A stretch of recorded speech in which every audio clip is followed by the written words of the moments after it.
Welcome back to Rise to Liberty podcast. Today I am joined by Ken Silva. He has been covering some craziness lately, including the most recent incident happening with Trump. And so we might touch on that just a little bit, although that is not what we are here today for. So how you doing today, Ken? I'm doing well, but I'm hearing kind of a little. I'm hearing twice, Oh, weird. Let's see here. and now I'm hearing myself speak. Is that better? Let's see. Yeah, I think we're good now. Okay, good. Let me know if there's anything. Nope, I'm like a 10-second delay, and then We're just trying to make sure all of you fine people have the best audio possible. Also, a double mic is not something anyone can listen to. That's terrible. let me leave and come in and see if that does anything. Okay, perfect. So today we will be discussing PATCON. We're going to get into the history of the FBI and their involvement in counterterrorism. All right, is that any better? Yeah, and I'm so stupid. I'm sorry. I clicked on the YouTube link you sent me, and so I was listening to the show while I was talking to you. So that makes a lot more off to a good sense. start. That's my bad. No, you are good. Okay, it does sound better on my end as well. So I think we are good to go. All right. So, all right. So, Ken, how you doing? I'm better now. Much better now. All right. Thanks for your patience. Hey, anytime.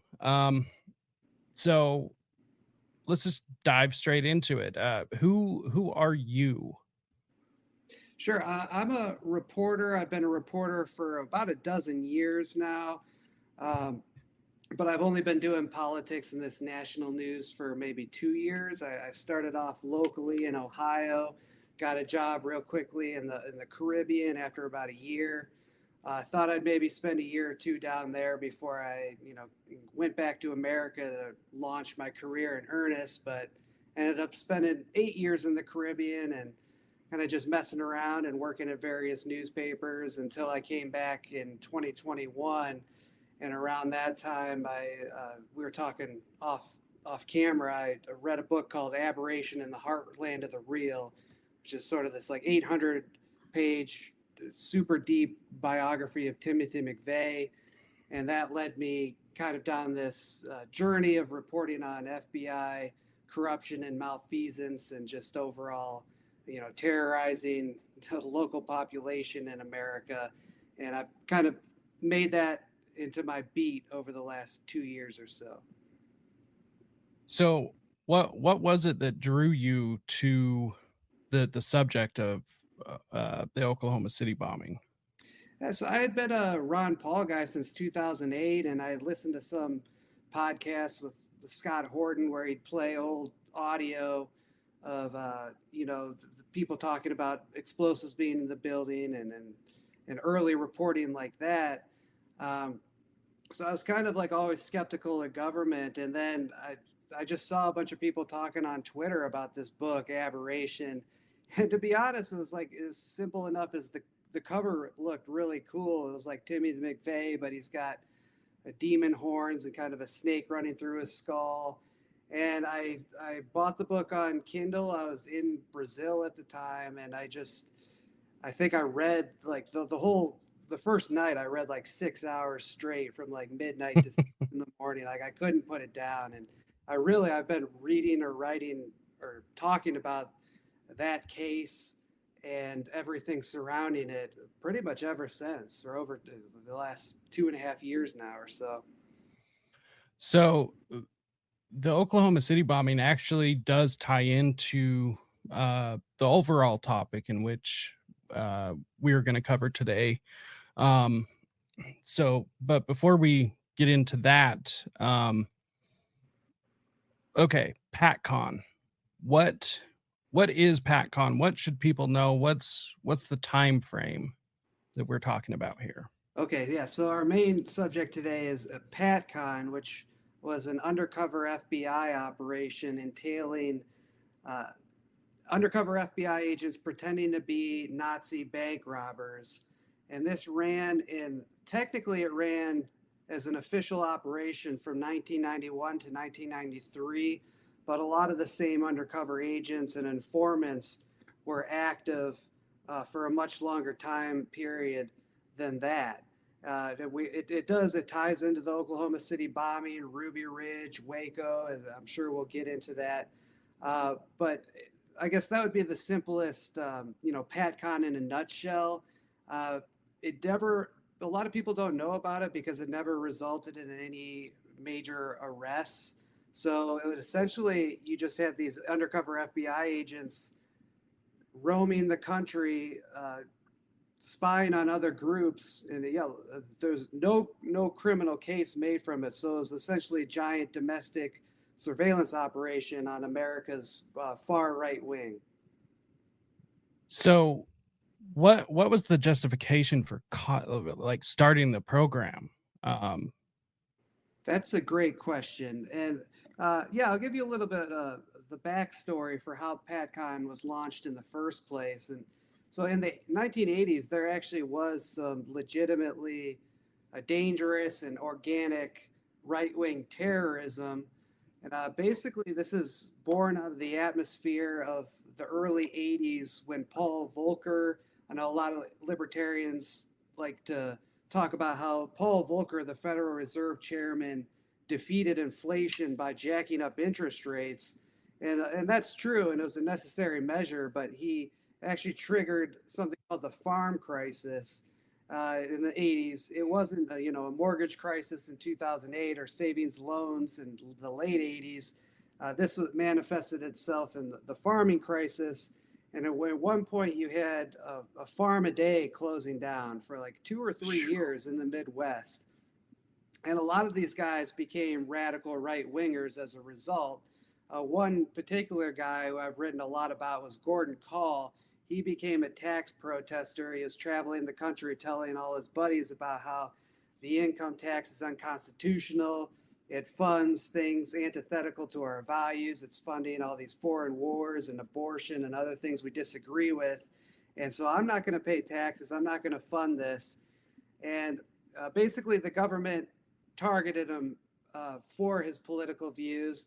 They tried to set up a roadblock with U.S. Marshals to capture him in the early 80s. He got into a shoot-off, killed 2 of the U.S. Marshals, became a fugitive in like the right-wing underground for a good 3 or 4 months. He kind of became a hero, and the FBI eventually caught him and basically Waco'd him. They burnt him to death, from my understanding of what happened, investigating the case.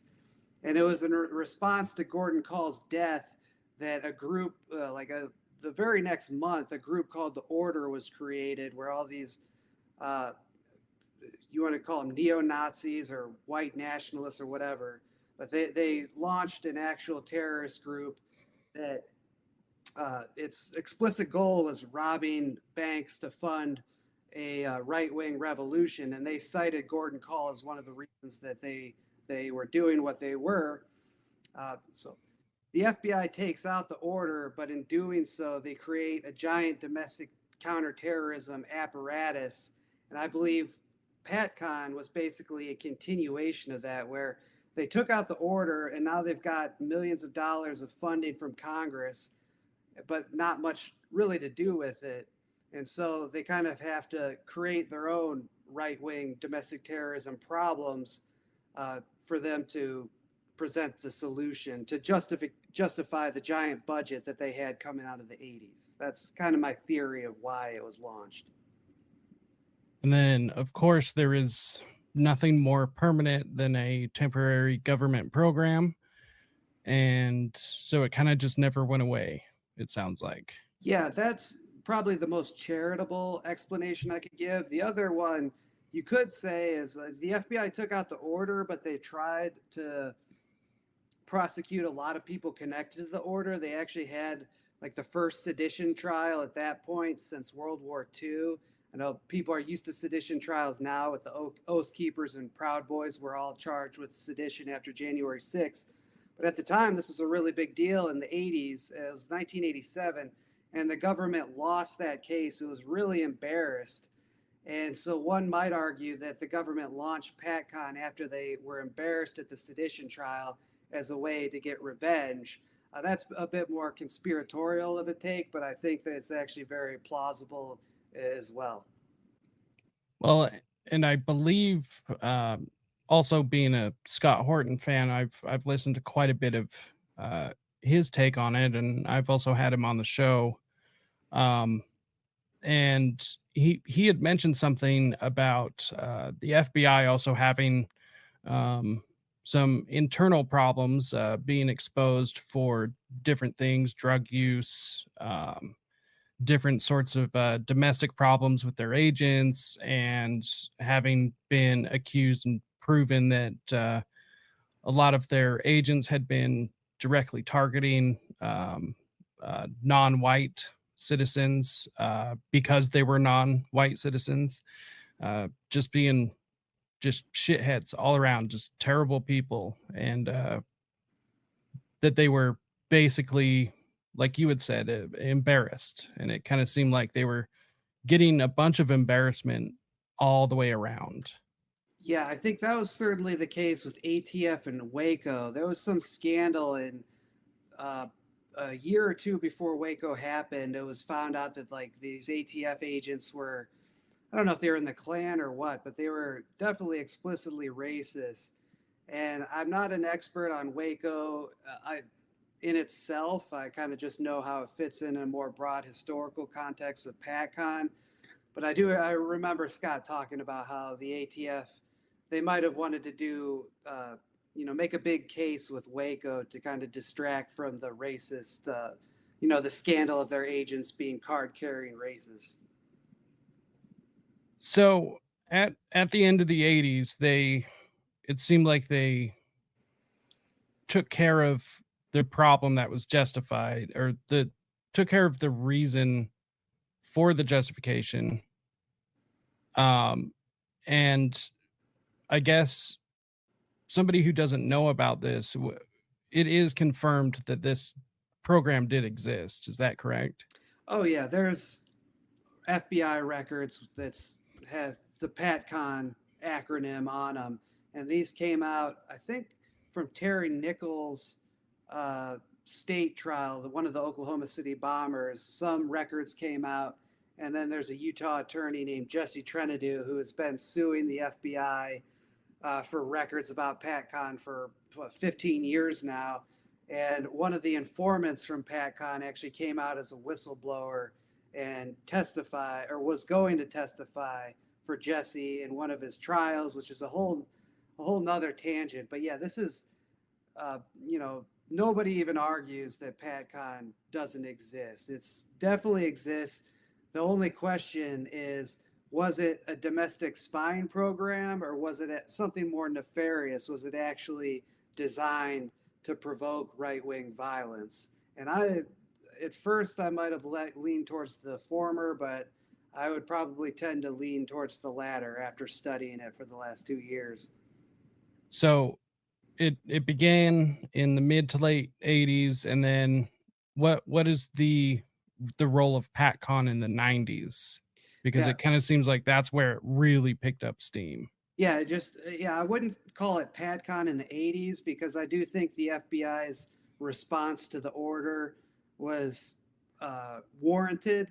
PATCON, I would say you could argue it started probably in 1988, maybe, or 87 is when Andreas Strassmeyer comes into the country, and he's like this German guy with a lot of intelligence connections, seen with McVeigh, thought to be by many an undercover intelligence asset.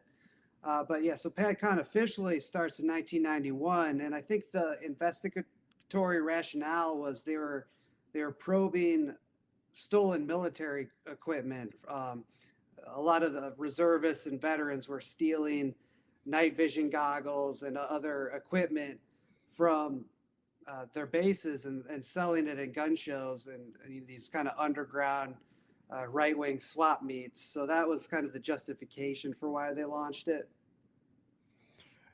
And for anyone who either wasn't there or doesn't remember, the militia movement kind of like very rapidly grew in the 90s. So that kind of just seemed like it all played into it. So do you believe that that was because of this, or was it a natural growth and then they kind of just piggybacked on that? Part of the reason for the militia movement was the atmosphere of the 80s, which you got to remember was also during Iran Contra. And they were sending all these private soldiers of fortune down to Nicaragua. So there was a lot of private militias just because of like Iran Contra and weird stuff like that, which might have something to do with the 90s militia movement. But I wouldn't say PATCON heavily energized the militia movement because I think there's a lot of organic interest in that. But I can tell you that they basically subsidized the growth of the Aryan nations, which is neo-Nazi kind of slash Christian far right sect that believes in Christian identitarianism. You know, they think they're the true Israelites. Jewish people don't have souls. Black people they call mud people. And this group was basically dismantled by the FBI by the end of the 80s. They were very much Aryan nations. The Order, those bank robbers, was like an offshoot of Aryan nations. So a lot of ties to domestic terrorism with this group. And they were basically in shambles after the sedition trial in the late 80s. But in the early 90s, after the FBI launches PATCON, the group comes back onto the map in big time. I think they were down to like 3 state chapters, and by 1995 they were all back in 50 states. And thanks to the great author Aberration in the Heartland of the Real, Wendy Painting, she provided me an excerpt of an interview she did with one of the Aryan Nations members from that time, who said that the FBI was spreading cash everywhere. Like, they wanted to make sure that neo-Nazi skinhead in Philadelphia could make the World Congress in Idaho. So they were funding the travel and everything. And it was basically, I've got an article on it at the Libertarian Institute. In fact, it really looks like the FBI purposely subsidized the Aryan nations in the 90s just to put it back on the map and inflate the so-called Nazi threat. So they destroy the Nazi threat, a legitimate movement at one time, and then they come in only to grow it, to create it basically from nothing. That's exactly right. And I should say, so PATCON was initially predicated on the stolen military equipment. Another thing that the records say they were worried about is the order coming back. They were worried that the Nazis were trying to start the order again. But I've got a book. Actually, I've got it right here. I could show it up. A book from an Aryan Nations guy. This is after the Oklahoma City bombing. I'm reading this, and one of the informants from PATCON is quoted, not in his capacity as an informant in this book, but he's presented as a real Aryan Nations member, and he's talking about we need to start the order again and start robbing banks. And I was shocked because this book was written before the PATCON records were made public. So, you know, you combine this book with the PATCON records and you see clearly that their own informants were trying to start the order again. I mean, it's just absolutely insane.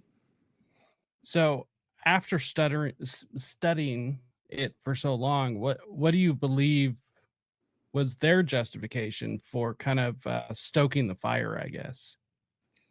Whew, that's a question I still haven't really come to a firm answer on. I would give the innocuous reason that they've got this, you know, they take down the order, Congress is giving them money for domestic terrorism, and they need to create cases.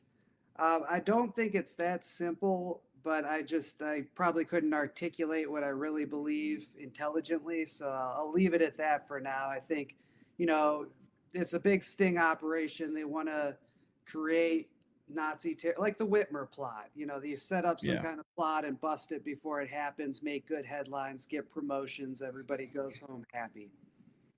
Well, and that is something I wanted to touch on, is that this is still going on, which is kind of where our conversation started as well, as some newer articles that you would come out with, which we will definitely talk about at some point.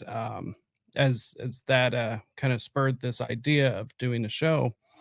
Um, but it seems as though they haven't stopped, even though uh, have they come out officially to say that it ended? Kind of like they did with MK Ultra. They were like, well, it ended, but in actuality, there's plenty of evidence that it never did. No, they've never said that, and they've never even acknowledged PATCON publicly. Um, but you're very much right. It's never ended. And like I said, the official operation called PATCON closed in 1993. But me and a lot of other researchers still use that word just because it's a pretty appropriate, patriot conspiracy. It kind of is a good way to describe kind of a 30-year phenomenon where the FBI has been provoking right-wing violence. And we know it's still going on because one of the informants that was in the Aryan nations coming out of the 90s is still an FBI informant in the right wing movement. His name's Joshua Caleb Sutter, and he became kind of internet famous a couple years ago when it was revealed that he was an informant who runs a satanic bookstore down in South Carolina, and he's made more than $100,000 in his career working for the FBI. So basically, the FBI is subsidizing satanic literature. And there's a lot of details that we could really get into if you really want to dig into the history from 1995 to current day.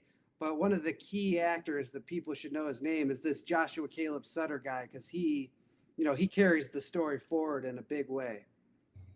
And I swear it always comes back to the Satanists at one point or another in all of these stories. It's really, really interesting studying it. It's because with the order in the 1980s, there was a big conflict between the Christian identitarians and pagans. Like the head of the order was Bob Matthews, and he was into the European Aryan bloodline, Odinism type of religion, and it kind of split.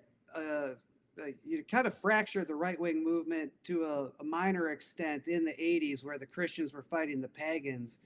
And you kind of have that on steroids today, where instead of Christians versus the pagans, it's kind of the Christians and pagans on one side. And then the Satanists are either infiltrating the right wing groups, or in some cases, they're actually forming alliances. But the dynamics of these various strains of ideology and how they fight each other are just another thing that worth studying when it comes to No. cases. So before we get too far along into the 2000s and up to today, what was Timothy McVeigh's connection, if any, to a lot of the militia movement or people that could have even been PatCon adjacent? Okay, we should probably spend some time on this, because I think this is probably the most important thing about PatCon is that a whistleblower who worked in PatCon as an undercover informant came out around 2010 and said that basically the FBI was monitoring McVeigh leading up to the bombing as part of PatCon. And so the informant, John Matthews, says he saw Timothy McVeigh with Andreas Strassmeyer at a militia training exercise in 1994. At the time, he didn't know the significance of McVeigh, but after the bombing happens, he sees McVeigh's face and is like, whoa, that's the guy I saw with Andy Strassmeyer. And so he calls his handler agent and tells him this, and the FBI agent says, oh, we already knew that, we're on this. And to the informant, that meant to him that they had been monitoring McVeigh for some time. I think it gets a lot deeper than that, though, because, okay, Strassmeyer, as I said, was a German guy with weird intelligence connections, including to Israel. He somehow winds up in a white supremacist kind of compound slash property called Elohim City in the early 90s, where McVeigh was also seen, including by the FBI, visiting there. Now, this is where it gets really weird because at Elohim City, that was kind of the hideout for an Aryan bank robbery gang, not one that we've discussed. This wasn't the Order and it wasn't the undercover FBI agents. This is a separate gang called the Aryan Republican Army. But yes, they were inspired by the Order. And I've got real questions of whether they were like a PATCON operation or whether they were actually real, diehard Nazis who actually believed what they were purporting to believe. So Strassmeyer is at Elohim City, and he was actually roommates with one of these Aryan bank robbers, and temporarily roommates with at least two others. And so you've got McVeigh's connections to Strassmeyer's connection to these bank robbers. And then to top it off, you have letters from Timothy McVeigh to his sister where he says, I'm actually in a gang and we rob banks to fund our activities. He sent her some bills to launder. So the belief among researchers I trust, as well as my own research, is that McVeigh was probably participated in several bank robberies with this Aryan Republican Army to help fund the bombing. And all this was done right underneath the FBI's nose at Elohim City. You could cut me off if you have more questions, but I'll keep going for now. Another thing that people need to know about Elohim City is they had an undercover informant there, the ATF did, named Carol Howe. She warned her handlers in like January 95 that Andreas Strassmeyer and these Aryan Republican bank robbers had been casing the Murrah building. They were casing federal buildings in Oklahoma, planning to attack. And she was ignored, and the attack obviously went off and killed 168 people, including 19 babies. We know this is true because Carol Howe, they later tried to arrest her on explosive charges, and her handler testified at her trial that, yes, it was true. Carol warned us about the attack. So I know that was a lot. That's a lot of different names and places and connections, but I mean, it's all related to PATCON, and it all points at some kind of sting operation that probably went wrong, and which is why the bombing at Oklahoma City happened. So the FBI, correct me if I'm wrong, that the FBI at some point had involvement with the bank robbers. Is that correct? Yeah. And so at what point did they get involved? Was that before Oklahoma City, or was that more after? I believe it was before. And again, it gets even weirder. PATCON always. These undercover agents in PATCON were pretending to be a bank robbery group called the Veterans Aryan. Yeah. Separately, you had the Aryan Republican Army. You just asked, when did the FBI actually infiltrate these guys, and when did they know about them? Well, the thing about that is the Aryan Republican Army leader was a guy named Peter Langen, who had been a Secret Service informant. So Peter Langen, he was arrested with Richard Lee Guthrie, he was arrested on his own for robbing a Pizza Hut. He goes to jail, and the Secret Service tells him, hey, we'll make you an informant if you help us catch your buddy, Richard Lee Guthrie, who was threatening to assassinate George Bush at the time. Langen agrees to become an informant. They let him out of jail, but somehow they lose track of him, and he supposedly goes rogue and creates the Aryan Republican Army, and then they go on to have connections with McVeigh, rob 19 banks, hundreds of thousands of dollars to fund the Aryan Nation and other groups. So an informant did start that gang, and the question was, is the government story true?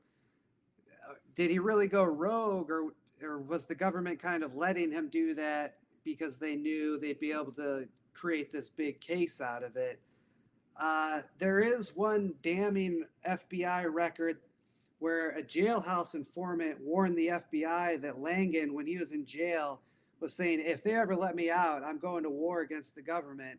And they let him out anyways. So I think that's pretty compelling evidence that they knew about this from the very beginning and this was an operation. I don't know if that for true, but I think what I just told you, it sounds pretty damning to me. Well, it's not that much of a leap either, though. Is the thing. It's not like that's this huge fantastical claim with what is known, what is proven, and also their their they being the FBI, their history of doing certain things like this, which is also proven in other aspects. Um, at this point, I do believe that it is known for a fact that people like Charles Manson were easily let go intentionally, um, even though he should have been locked up several times over. And so I don't think it's that big of a claim to say that the FBI either let them out intentionally or well, it seems like more intentional than it was incompetence at that point, just because of what they could possibly benefit from. Yeah, and that's funny you mentioned Charles Manson because there are some similarities between Manson and Peter Langan. Not in terms of violence. Actually, Langan wasn't a violent guy. Neither were the bank robbers. They never hurt anybody in all their robberies. They were actually, as far as neo-Nazi bank robbers go, they were kind of a fun-loving group who would bust into banks and wearing the president's masks and make jokes about it, say dumb stuff like "thank you very much" on their way out. Kind of just like goofy clown guys. But Langan was the son of a CIA agent, and he was in Vietnam, and he was on top of an embassy rooftop when the monk burned himself to death. This is all in a book written by an Indiana University criminologist called Mark Ham. The book's called In Bad Company. But Langan describes being like a 5-year-old boy and smelling the burning flesh. He goes, Oof. come back to America after Vietnam, and he becomes a very troubled child, taking LSD as early as like 12 years old, which again, son of a CIA agent doing heavy LSD. Gee, what does that sound like? Yeah. He eventually gets sent to prison at like age of 16 and gets raped uh, in a men's prison. And now, eventually, he was apprehended after the bank robberies, and now he's actually the first prison inmate in history to get a taxpayer-funded sex change. His name's Donna now. He's like a transgender rights champion. But I just say that all to strike the Manson comparison, where these are incredibly suggestible and damaged people who have done heavy drug use and are heavily traumatized. So it Yeah. would sounds very plausible that the government could have been running this guy as an asset, and he just didn't know it. I don't think that he was like cognizant of that he was like an undercover double agent or something like that. But I think he was Yeah. taken advantage of.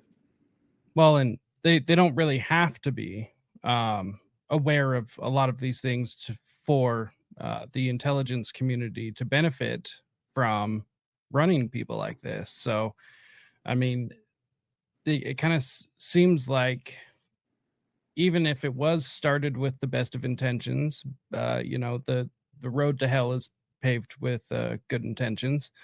But if they were trying to create the problem, justifying their paychecks, and therefore even growth of the organization itself, letting somebody out like this, regardless of what they're trying to do, I mean, there's motive, and they've done it with other people before. So I really don't think it's that big of a step to say that that's most likely what happened. Yeah, and even if they didn't do it on purpose, we know they covered it up because they didn't prosecute any of the bank robbers for helping fund the bombing.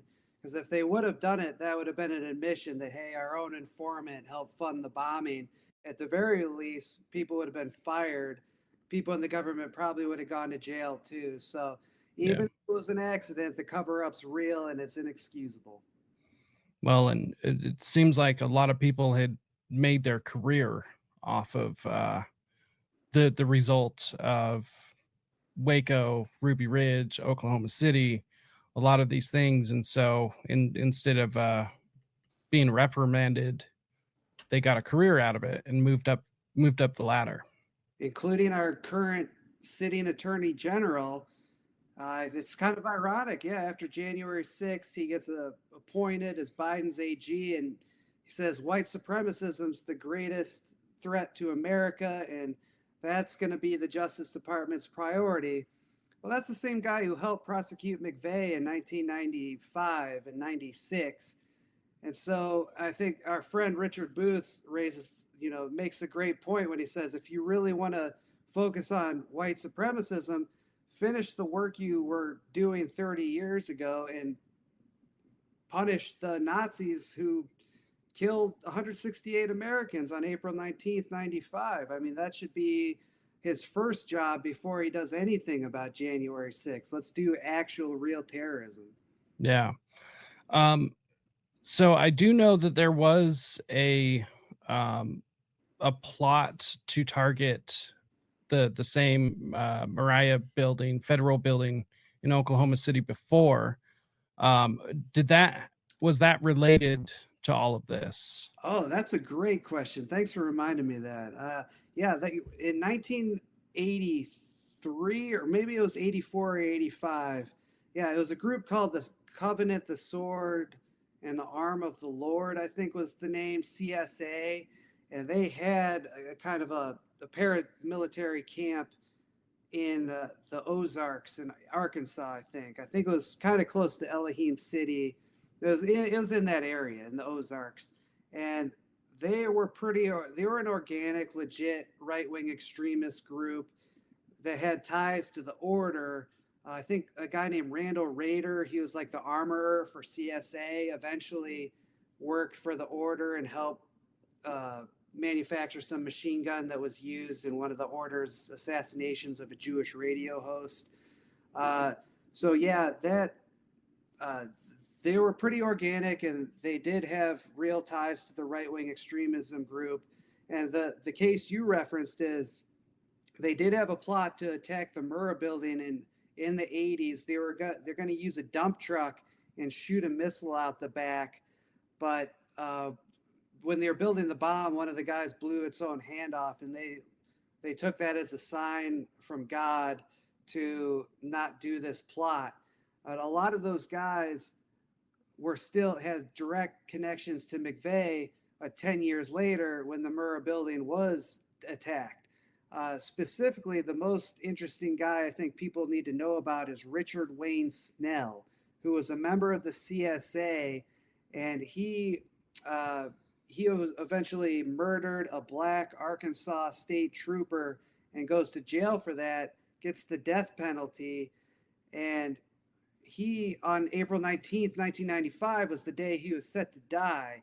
So one feeling is that the Oklahoma City bombing might have actually been retaliation for them killing Richard Wayne Snell on that date, as opposed to other theories like Waco, revenge for Waco. But the most interesting thing about Snell is that on April 19th, 95, the day that he's going to get a lethal injection, he's saying, hey, turn on CNN, something big's going to happen. And then the bombing goes off, and he's so happy, like, oh, I told you. And then later in the day, he tells his last words are, Oklahoma's governor, I wouldn't trade places with you for anything in the world. Hail his victory, your day is coming. And so basically he knew the attack from within jail. He knew the attack was going to happen. Now, how did he know that? His spiritual advisor was Robert Millar, the head of Elohim City, where Strassmeyer, McVeigh, and the Aryan Republican Army guys were hiding out. So I believe that the head of Elohim City knew it was going to happen and relayed that to Snell in jail. But yeah, so that's kind of your connection from that 85 CSA plot to 10 years later. Again, just the, every rock you underturn from that time leads back to the Oklahoma City bombing. It's pretty fascinating.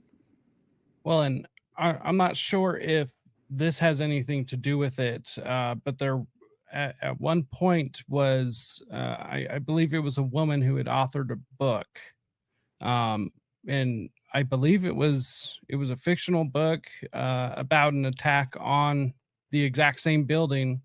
The person had been caught and was even named Timothy McVeigh, and she had authored that book beforehand, I believe. That was the brother. Yeah, you're asking all the right questions. First of all, I'll mention that these plots to attack federal buildings was based off of a book called The Turner Diaries, written by William Pierce, who is a far right wing white supremacist guy who wrote this, I think, in like the late 70s. It was kind of the inspiration for a lot of these people.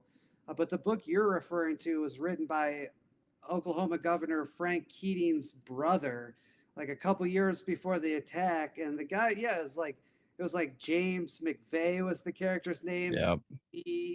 Evey. And yeah, they attacked the bombing, they attacked the building in the same way that actually happened. And yeah, I don't know what to make of that, but it's really strange. And I think we should also mention that Governor Keating was a former FBI agent.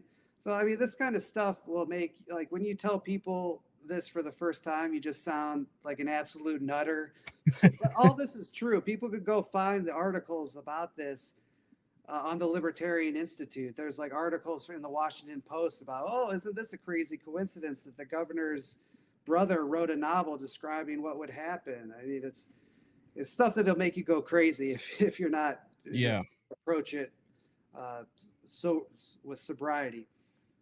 Yeah, I highly recommend the archive over at the Libertarian Institute, and I think when we're done with this, I'll make sure and include that in the episode description because it's an incredible archive of just everything you can possibly think of.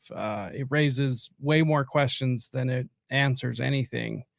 Um, so is there any thought behind John Doe number 2 and his possible involvement in this?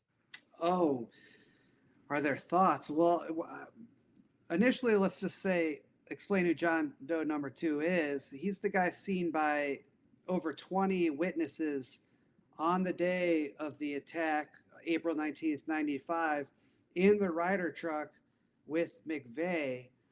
Uh, this is kind of not even disputed anymore, really. Like, people, even liberals who study this will say, yeah, John Doe 2 exists. There were others involved.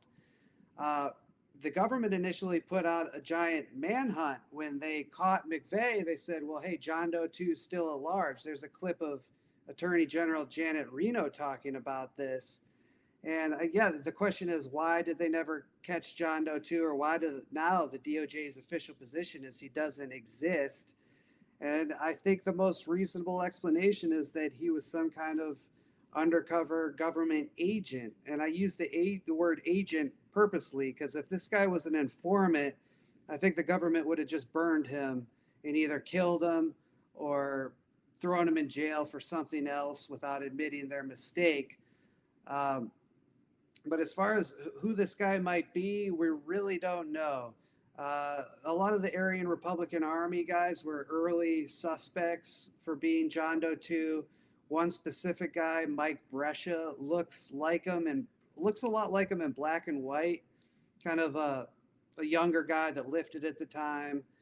But if you look at him in color, he's very pale. So he couldn't be John Doe 2 because John Doe 2 was described as almost Cuban looking. Yeah, we really don't know who he is, but we know that he exists, and the government almost sabotaged their investigation into him on purpose. I mean, at one point, they accused Terry Nichols' 12-year-old son of being John Doe 2. And Oh, geez. yeah, when they did that, they halted the investigation for like a week when they thought for sure that Terry Nichols' kid was John Doe too, and so the investigation pretty much went cold when they made that mistake. Why did they do that? Maybe they were trying to pressure Terry Nichols into cooperating. We don't really know, but it did ruin the son's life. The son's in jail now in Las Vegas for like he's like a career criminal and drug addict. But I think his own father ruined his life, but the FBI certainly didn't help by accusing him of being a terrorist. Yeah, I bet. I couldn't even imagine trying to live a life or get a job after that. You couldn't. Yeah, yeah. It's just highly unfortunate. So what was the overall connection with Terry Nichols? Because it I mean, it seems just strange considering, at least to me, it's obvious that there was a lot more intelligence involvement in this than obviously the official story would like anyone to believe. So was Terry Nichols more of a bystander? Was he organically involved, or is there any connection with him?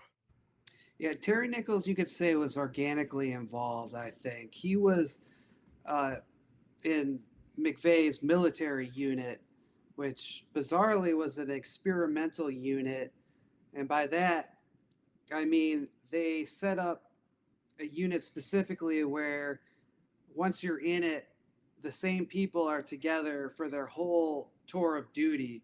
I was never in the military, but it's my understanding that you bounce around a lot, and you might be with some guys for 3 months, and then you'll move across the country and meet a whole new set of faces. That wasn't the case with Nichols, McVeigh, and another accomplice, Michael Fortier. They were all in the same unit for their whole tour through the Iraq War, going to Germany. They kind of grew really close together. And the guy who wrote the book about Peter Langan said, if not for this experimental unit, the bombing might not have ever happened because they wouldn't have formed such close bonds. In any event, that's how they all got to know each other.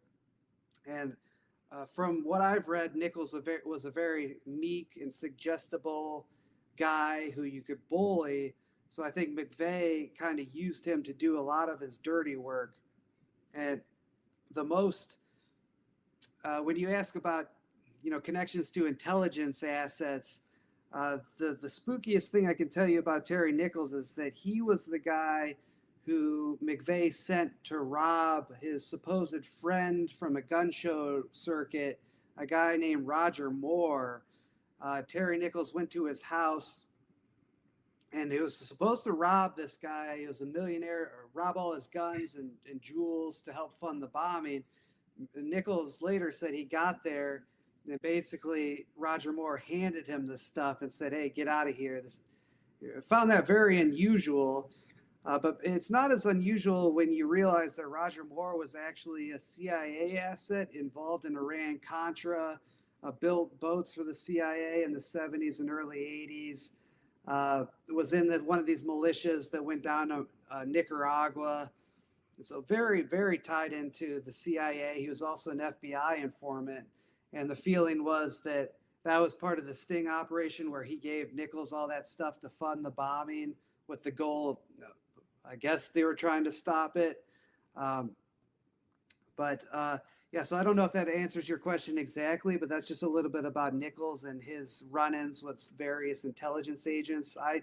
I think he was a guy that kind of got bullied into something way over his head. And he's still in Supermax now, but unfortunately, they won't let him talk to the media or anybody like me. So it kind of seems like he was a useful idiot.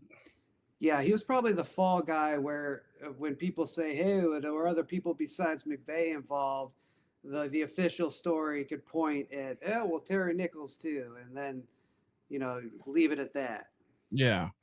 It, yeah, it does seem pretty convenient for the official story anyways. Yeah. And I should mention that we know for a fact that he was in Kansas on the day of the bombing, so he could not have been John Doe 2, and he wasn't even directly involved in the attack. He helped build the bomb, is what he did.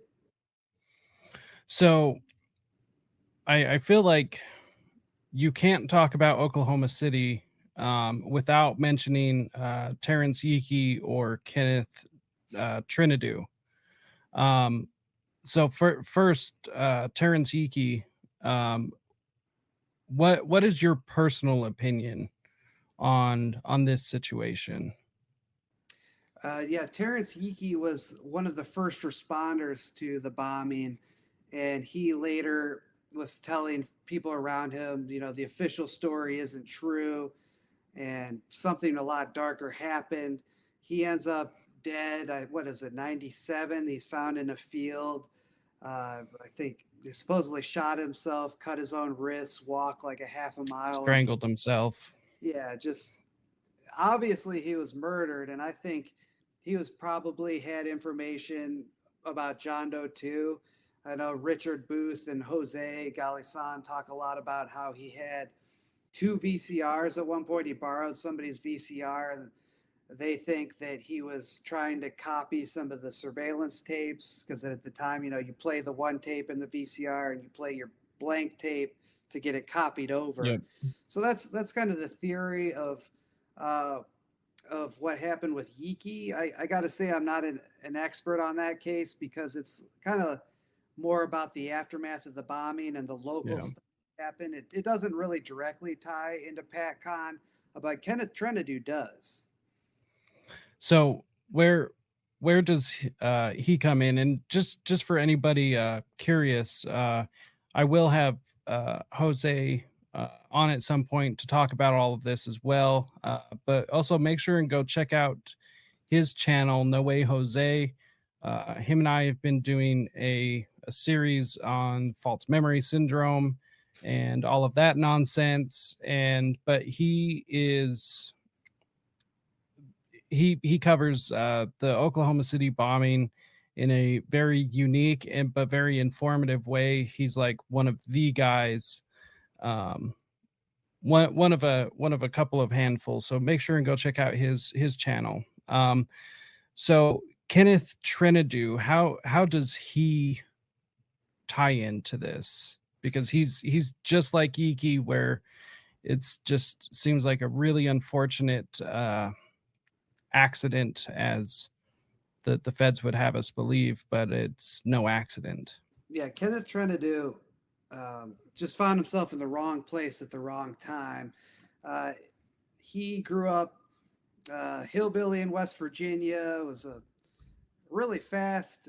Him and his brother were like star track runners. They go over to California. They both were, top athletes in high school. He eventually signs up to go over to Vietnam, but at the time, apparently, he developed some kind of drug problem, and to kind of satisfy his urges, he robbed banks.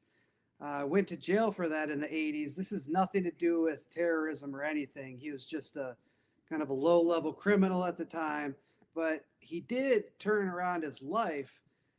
But in the early 90s, after he turned around his life, he caught a very minor infraction, a parole violation. I think he went down to Mexico with his wife from Mexico and was coming back, and that violated his probation. And for some reason, they sent him to the Oklahoma City Transfer Center, which is very bizarre for them to do that to a California inmate for a minor infraction. And there, this is August 95. He supposedly kills himself, but like Yeekey, it's all the hallmarks of a murder. I think he was even like injected with caffeine to like wake him back up. He had beatings on the bottom of his feet. So what the hell is going on here, and what does this have to do with PATCON or the Oklahoma City bombing? And in the 90s, we still didn't know. His brother, Jesse Trinidad, was fighting the government for, suing the government for the wrongful death. He eventually wins $1 million, but he still doesn't really know what happened. He just knows that something went terribly wrong. but he gets a message supposedly from Timothy McVeigh saying that the reason that your brother was dead is because the government mistook him for one of the people in the Aryan Republican Army. They thought he was one of the Nazi bank robbers, and his death might have been an interrogation gone wrong, or they might have murdered him because they thought he was one of the undercover informants who could have compromised their whole case. In any event, Jesse Trentadue was told that his brother's death had something to do with the bombing. He took that with a grain of salt. I think he got some kind of phone call from a guy he didn't even know. Until the early 2000s, a journalist named J.D. Cash called him with the same information and said, Jesse, are you sitting down? Your brother, did he have a dragon tattoo on his right arm? How big was he? Basically, J.D. Cash put together the dots saying that your brother probably resembled Richard Lee Guthrie, one of the Aryan bank robbers, who, by the way, also ended up committing suicide, in quotes, in prison days before he was going to be interviewed by the LA Times.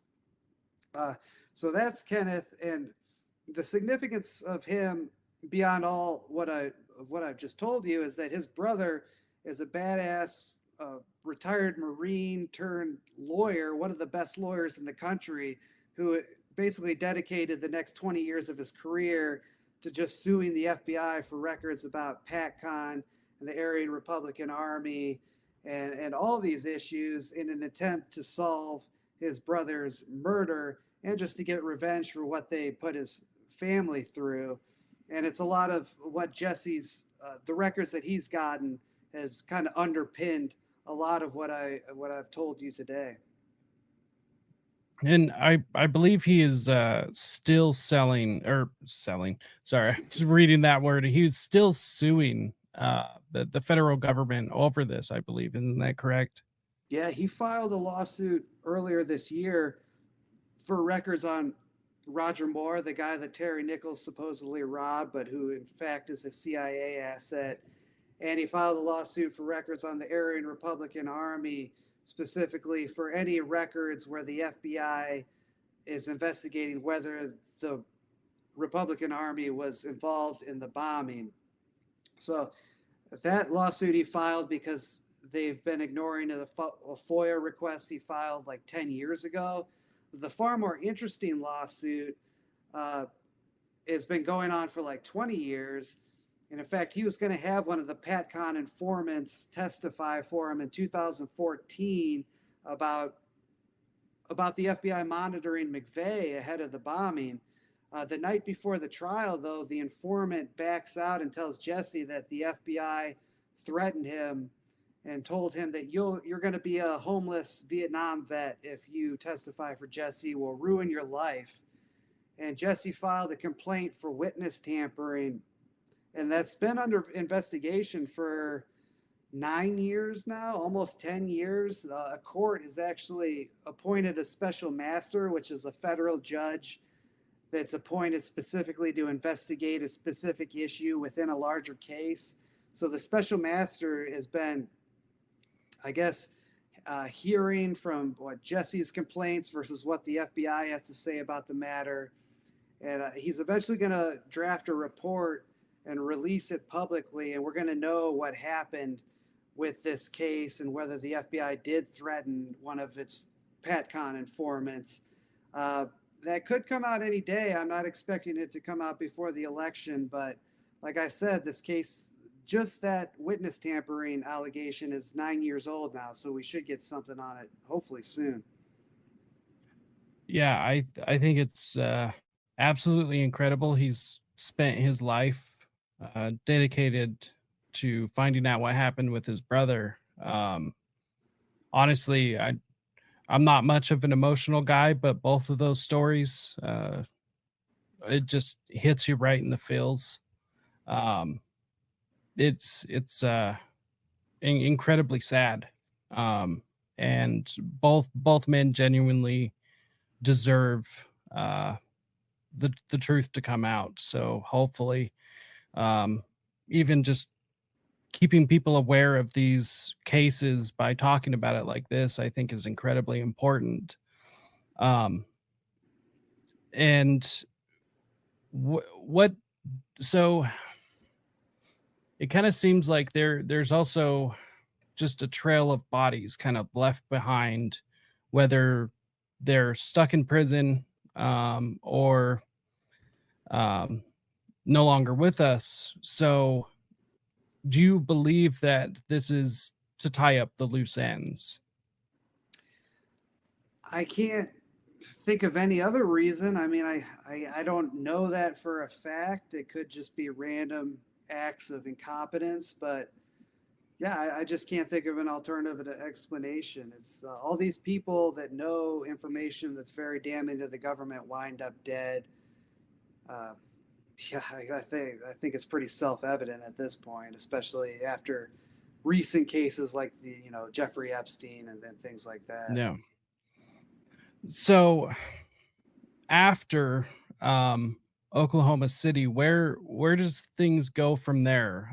Obviously, it seems like things were pretty quiet uh, for a bit, but and now they're not. It seems like I would say ever since maybe ever since 2016, I guess, with Trump, um, white supremacists, white nationalists, or Nazis, whatever, have been public enemy number one, artificially so, in my opinion. But somewhere between there and after OKC, what's going on with PATCON in between there? Uh, the interesting thing about PATCON is I think it might have been designed to even be bigger than OKC. Not more deaths, but I think there might have been a plan to bomb a series of federal buildings. And the book I held up, it touches a little bit about that. It talks about there was a plan to attack, I think, the Earl Cable Building in Dallas, the Dallas Federal Building. So there was like an assortment of characters who were still floating around in 96, 97, 98, and so on. But I just think a lot of the steam was knocked out of the movement due to all the dead babies, and nobody wanted to be involved. Even the most hardcore Nazis were like, hey, this is ridiculous. And furthermore, I think a lot of the steam was knocked out of it after 9/11. You had the FBI just diverted most of its resources towards targeting Muslims. But to get to your question, there were still many undercover operatives and informants in the Nazi movement in the late 90s and the early 2000s. One guy, Jose, and I just interviewed is David Gleddy. He became an FBI informant in 96, and he told us that the FBI wanted to flood the field with informants after the bombing to make sure it didn't happen again, which sounds really plausible to me because I think overall, like the FBI, PATCON was run out of main justice.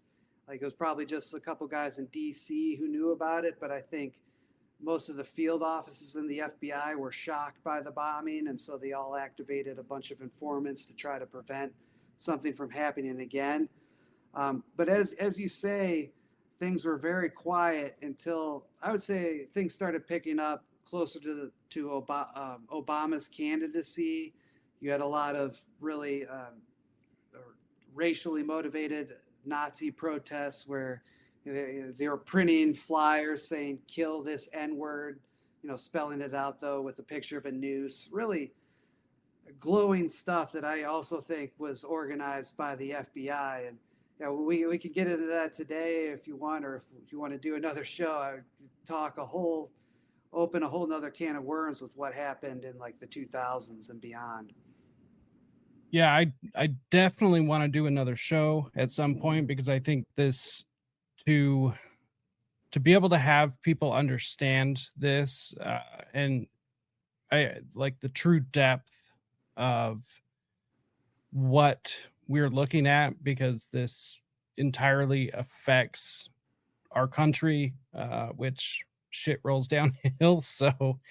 Um, so I definitely want to do another show at one point, and I think this is important to cover kind of what led up to all of that, because we're going to have a lot more people remember Obama and his presidency, and also his presidency was a turning point. So I think we uh, let me know what you think about this, but we should kind of end on that, and then we can pick that up uh, next episode as well. Um, but just to kind of, I guess, close up the Oklahoma City.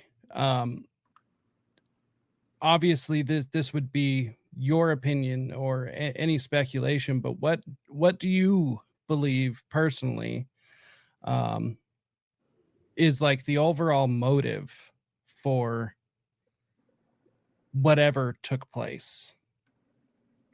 I think a lot of people had a lot of different motives.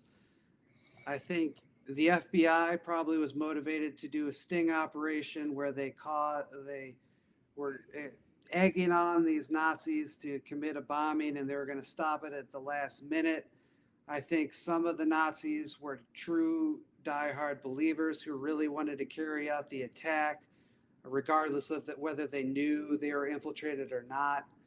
And then, if you want to get a lot darker, I think there might have been a couple people who actually wanted it to happen within the government.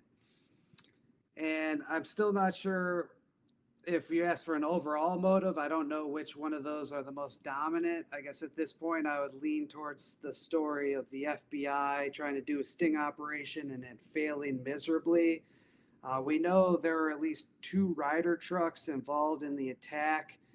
And I believe, based off of reading people like Wendy Painting, talking to Richard Booth, is that the FBI had a tracking device on one of the trucks, but the Nazis knew it and drove the truck with the tracking device out somewhere to cause a wild goose chase all night, the night before the attack, while McVeigh and John Doe 2 drive the truck up to the Murrah building that morning. And, they blew up the building, obviously. So I think that would be my best guess of what actually happened. And, why was the FBI fooled? Maybe there were some undercover agents or operatives in that movement that were actually told, hey, actually, we're going to fool the FBI and let this happen. And why would they do that? I mean, there's a million different reasons. I think that initially some people wanted to blame it on Saddam Hussein and start, it's been like 9/11 before 9/11, our whole rationale to launch a campaign in the Middle East. There's comments from Bill Clinton about, hey, this really saved my presidency after the bombing. It knocked the steam out of all the right wingers who were criticizing me for Waco and everything like that. Could have been the government the actual law enforcement agencies trying to look better after Waco, saying, hey, we might have fucked up at Waco, but these guys are dangerous and we still need our jobs because look at what happened with Oklahoma City. Those are just a couple ideas I'm still wrestling with. Personally, I think the last thing that you said is kind of paint themselves in a better light. Definitely plays a part in it. I don't think that makes sense for the entire thing or their involvement, but before that, I mean, they had such a negative public perception. Um, they were being really dragged through the mud, and I mean, who knows? They could have lost funding. Could have been downsized, which I would be in favor of. I'm sure most people would. We could turn Quantico into a dog park, and I would be okay with that. you know, um, but I think that definitely had something to do with it. That turns public perception around 100%, and the public is now demanding that they have somebody like the FBI around, which they shouldn't even exist in the first place, based upon their conception. They were never meant to be permanent, especially like this. Um, so it definitely seems very plausible to me that they wanted a better public perception. Also, just secure more funding and possibly even grow. I think that's what bothers me the most is that it seems like through PATCON they are creating their their own reason for existing. Uh, I think the institution is aware that they shouldn't exist and that they don't really need to exist. But if there is this big scary boogeyman out there, then it's required for them to exist. Yeah, and it's pretty scary that we're kind of reliving this exact same atmosphere today, where you got a lot of people on the right who are willing to consider defunding the FBI or downsizing these agencies, kind of neutering them. And so you got to wonder, what if what we're saying has been true, then they still have that same playbook. And what are they planning now to win the public back over to their side? One of the things I saw like 10 minutes before we started talking is they're trying to blame Iran for an alleged plot to kill Trump. And I got to imagine uh, that might be some kind of way to be like, hey, yeah, we messed up trying to kill the president, but it was actually this foreign agency. So we got to rely on the FBI to prevent, Iran from killing the president. That's just one thought that first came to mind. I'm certainly not reporting that or anything. Yeah. Yeah. I think that's incredibly interesting because of what you had just said that there was some people trying to blame Saddam Hussein for Oklahoma City or just trying to tie that incident with his name. I mean, that people trying to tie what had happened with Trump to Iran. Well, first of all, it doesn't look good as it seems like there's this group of neocons who are always constantly trying to find a way to go to war with Iran. And it's been that way my entire life. Uh, any chance they get, they try to drop the name of that country or some some leader from that country to be able to drum up public support to go to war with them, and that's incredibly scary. Yeah. And we also know that they do these things. I mean, as far back as Woodrow Wilson, who had hired Edward Bernays to change public perception to sell war. So that's once again not that far of a leap to make, and I think it's incredibly interesting. They're still trying the same thing. Yeah, it's just hopefully the American public finally wakes up to it. The last couple of days I've seen a lot of good takes coming from people in terms of being suspicious about the federal government, but you know how the public is. The next big thing happens and everybody totally buys into it, and all of a sudden the FBI is the darling of the right again. I mean, that's exactly what happened in the '90s. The right wingers hated the FBI. Then after 9/11, they all cheerlead as a decade campaign of entrapping Muslims. So could hope, but I'm not really holding my breath. I think Yeah, we'll probably just have to wait until the system collapses under its own weight. under its own bullshit. Yeah.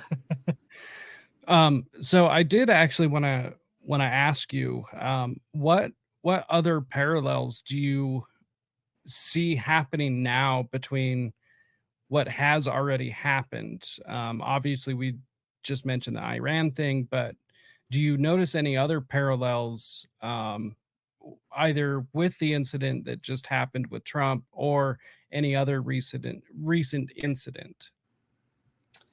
Um, as far as Trump goes, I mean, I think we got to look at MK Ultra and this shooter.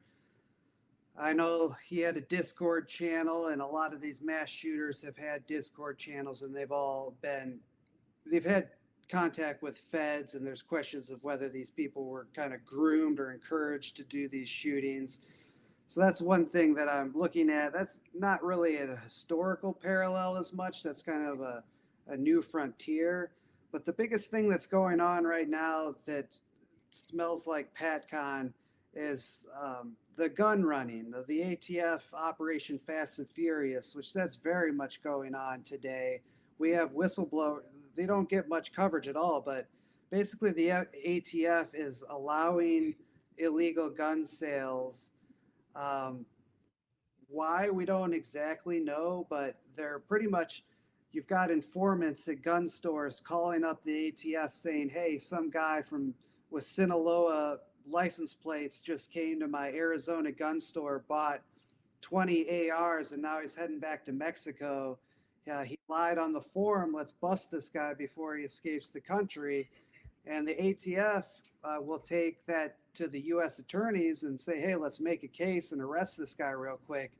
And the DOJ, the U.S. attorney's offices, are saying, "Hey, well, the nexus of crime is Mexico. These guns are going to Mexico, so it's not really our problem," which is absolutely insane.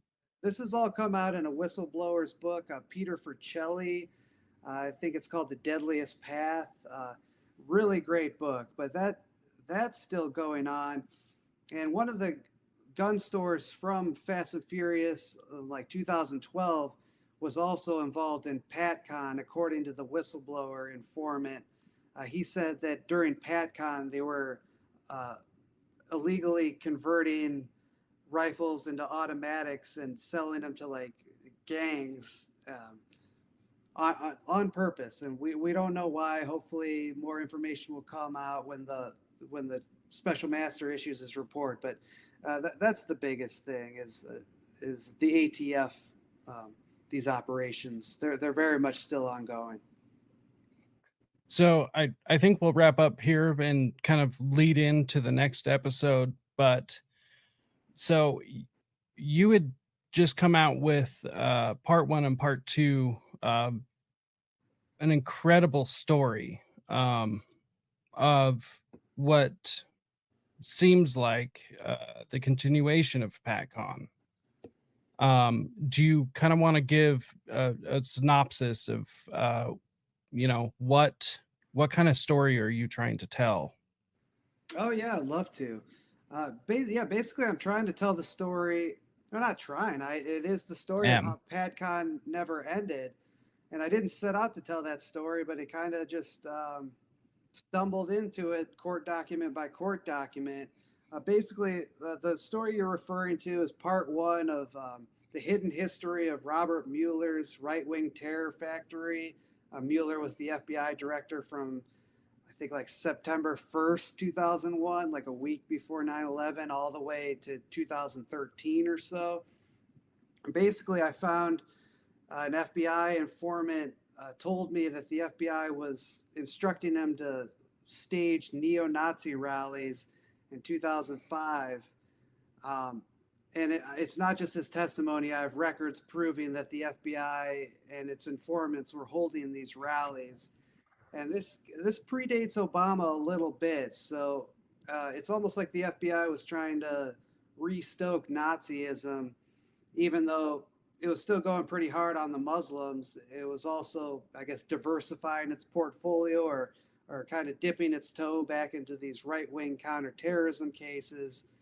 But so the FBI holds a series of Nazi rallies, and that was designed to raise the prominence of its own informants, who would go on to infiltrate other groups and make even bigger cases in like the 2010, 11, and 12 era. And then a lot of these same characters and groups would go on to march and commit violence at Charlottesville, and some of them are still active to this very day. So yeah, there's a lot to get into there, but that's kind of the story in a nutshell. So Robert Mueller, who famously got a name with I guess the average American due to investigating the Trump-Russia collusion, which of course there was no evidence of, even with millions of dollars being spent, hundreds of millions, I believe. And so is it fair to say that this was confirmed, that PATCON, even if it's not by that exact name, is still continuing, at even at this moment? Well, that's certainly my argument. I guess it would be for the readers to decide once they read my work whether I prove my thesis or not. But yeah, I certainly think that after PATCON officially ended around 98 is when the informant whistleblower stopped working for the FBI. It still maintained operatives and informants, and they were kind of just collecting intelligence for the FBI. There wasn't many cases being made, but it was around the Obama era is when PATCON began in earnest in terms of actual sting operations. One of the more interesting ones is part two, where I talk about the FBI launched a literal neo-Nazi motorcycle front group tied again to the Aryan nations, which was decimated once in the 90s. They launched PATCON and it gets back on the map. Then after the bombing, it's decimated again. By the early 2000s, it's in total shambles. But then the FBI launches this motorcycle front group. One of the ostensible rationales for that was the motorcyclists, the bikers would be paying dues, and that would help, finance the Aryan nations again. That didn't quite work out. The Aryan nations is still just a kind of a group in name only. It doesn't really exist. It's I think like one guy owns the trademark right now. He lives like in a mobile home. But that to me, I think that's basically, it was directly PATCON. I mean, undercover FBI agents posing as Aryans, terrorists, except this time they were outlaw bikers instead of, the bank robbers of the 90s. I believe it was definitely PATCON and everything but the official title. Now, who is David Gletty? What is his connection? David Gletty was an FBI informant who organized a Nazi rally in Orlando in 2005. A year later, or maybe he had organized it in 2006. A year later, after he helped set up a couple Confederate hammer skins in another separate case, his cover was blown in open court. And a reporter for the Orlando Sentinel, once he heard the name David Gletty, he realized, oh, that's the guy who signed the permit to organize the Nazi rally a year earlier. So the Orlando Sentinel runs a big story saying FBI informant organized neo-Nazi rally. And at the time, the FBI, I think an agent testified in court that no, he might have signed the permit and marched in it, but the FBI is not doing these kind of things. They don't actually organize these. I eventually tracked down the informant just a couple months ago, and he told me a whole nother story that yes, the FBI actually did instruct him to hold that informant, or to hold that rally. Sorry. So the informant Gletty basically implicated his handler in perjury. First of all, second of all, the Gletty, he told me and Jose a number of just jaw-dropping revelations about how his work with the FBI, which ran from like 96 to 2006. And we've only got one or two criminal cases where he's involved in. The rest of the time, he was basically acting as a spy. And I think people should go check out Jose's show for more details on that interview. But one of the most interesting characters I've ever spoken to. Yeah, I would definitely agree with you there. Other than speaking with him, but listening to him, it was absolutely incredible. Before we wrap up, I did want to bring your post up.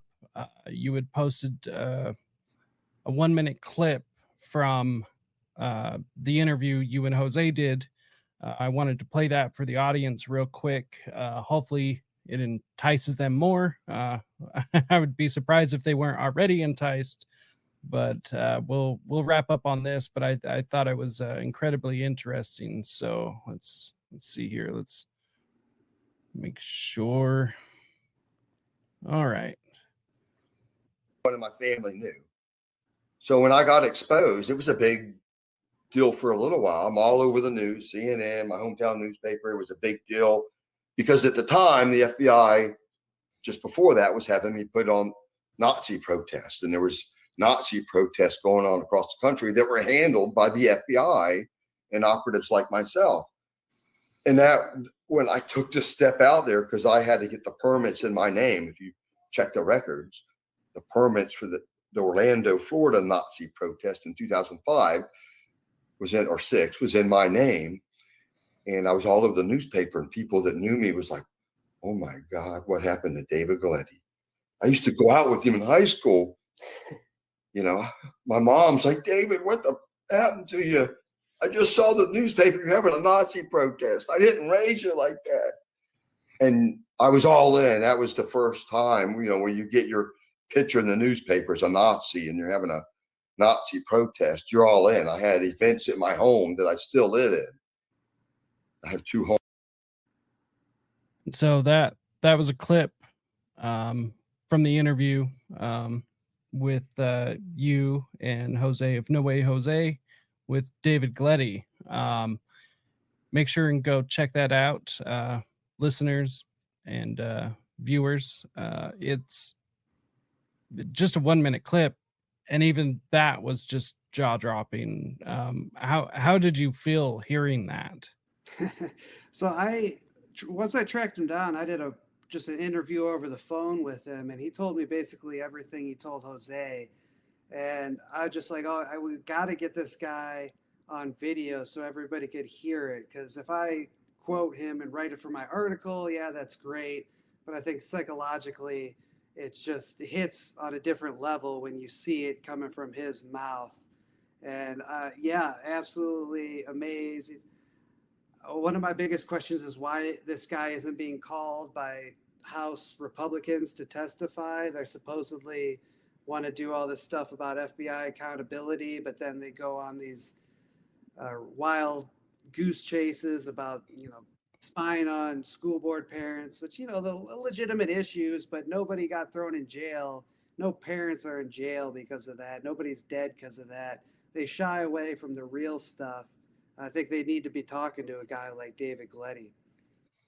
Well, it definitely kind of seems like even if, you know, these parents at school board meetings and stuff should be something that they investigate, it kind of seems like this is something that they actually need to focus their energy on. Whereas in, you know, the school board meetings, I mean, depending on the situation, I'm not even sure their involvement outside of local law enforcement is even needed in certain cases. So it's like, even if it is, this seems way more pressing. And with, even though they still have tons of resources, it's not unlimited, although I guess it could be.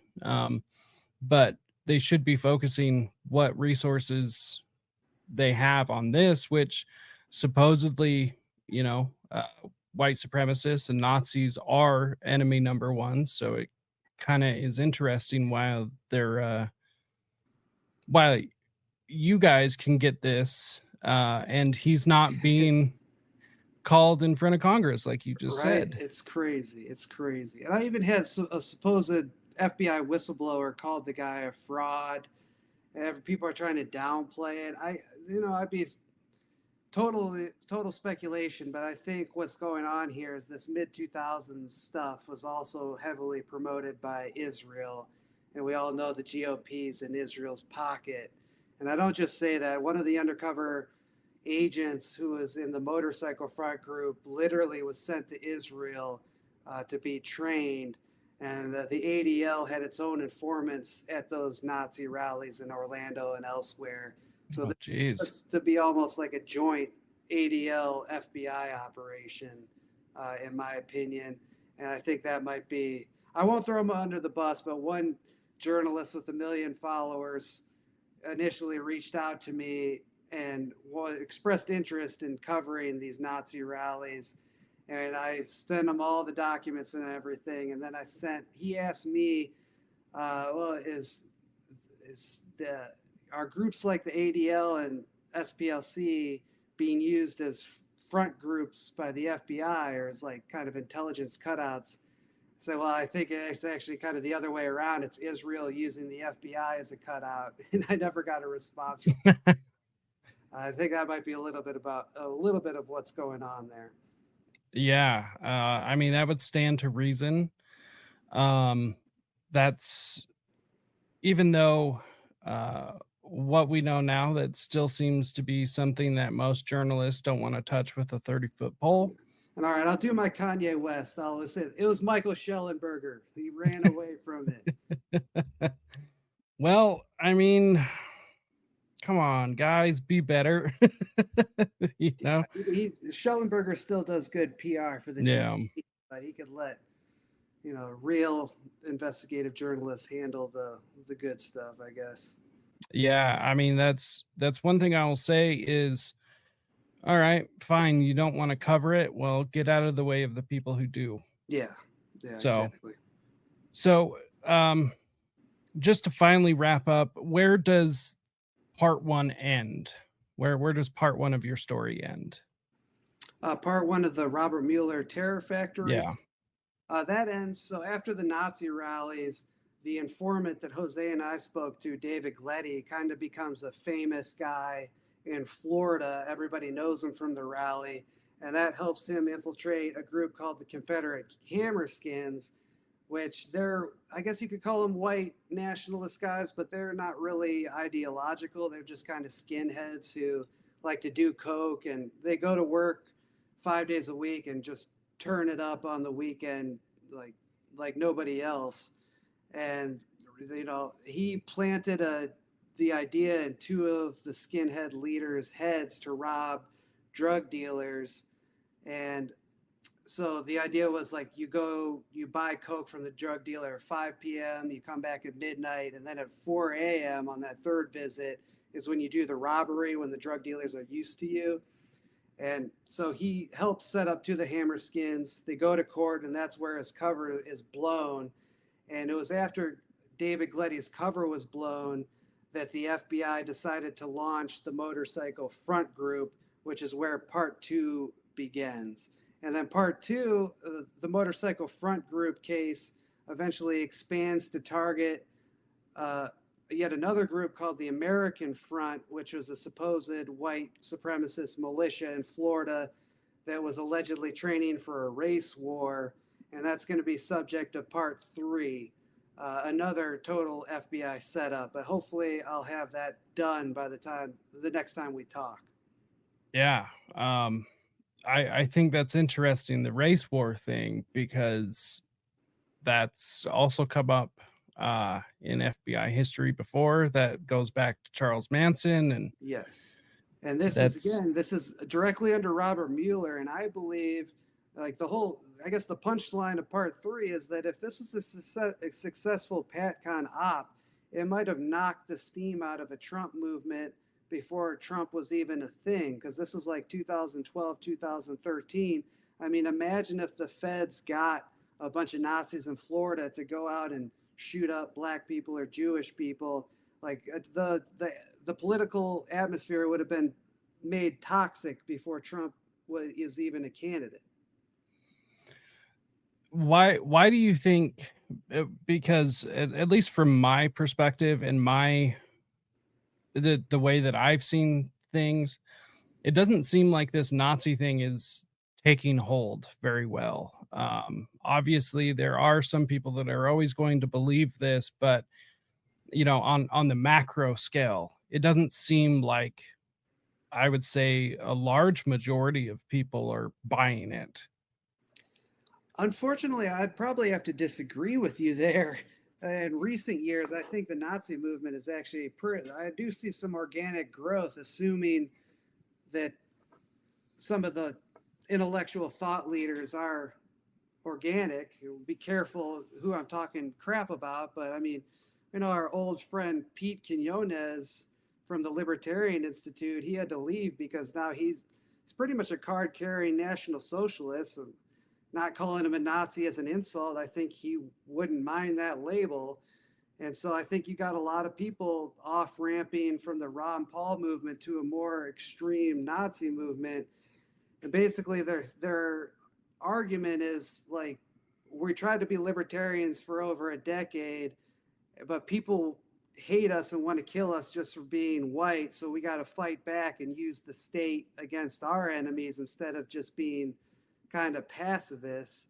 So like there is an argument to be made. I think that ultimately backfires. I mean, look, the original Nazis tried to do that in Germany in the 40s, and they got totally cucked. So I don't think it's necessarily a bad or necessarily a great strategy. But I do think there are some like actual people who are getting into the ideas just because that's what happens when empires fail. A lot of people turn to communism or Nazism or other fringe ideologies because what we have now certainly isn't working.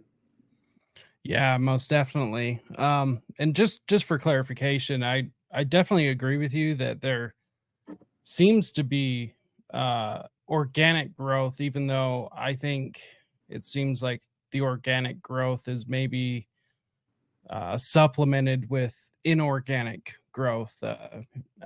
But the clarification comes with, it doesn't seem like the vast majority of the public is buying that Nazis are really this big of an issue. And I'm not saying that isn't even currently changing, because there for so long has been such lies perpetuated by the mainstream media.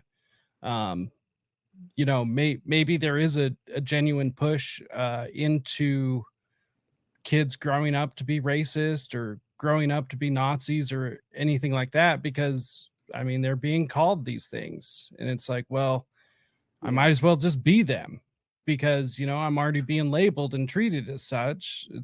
I mean, obviously that's not the smart choice, but, it's like, the Nazis are the problem. Oh, you mean all 10 of them in northern Idaho, Yeah. And so, maybe it is changing, and maybe I am wrong about that, but at least up to now, it seemed like it's like kind of being blown off. Well, So you got to remember though, it was the rationale for Joe Biden's candidacy was Charlottesville, and he talked about Nazis.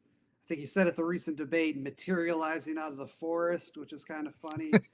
But yeah, I guess what, he got 80 million votes or whatever, and so maybe his votes disagree and actually are afraid of this so-called Nazi problem. But I would agree with you. I think maybe some of the ideological growth is organic, but the terrorism side, the violence side, that I believe that's mostly astroturfed and fomented by the feds. yeah.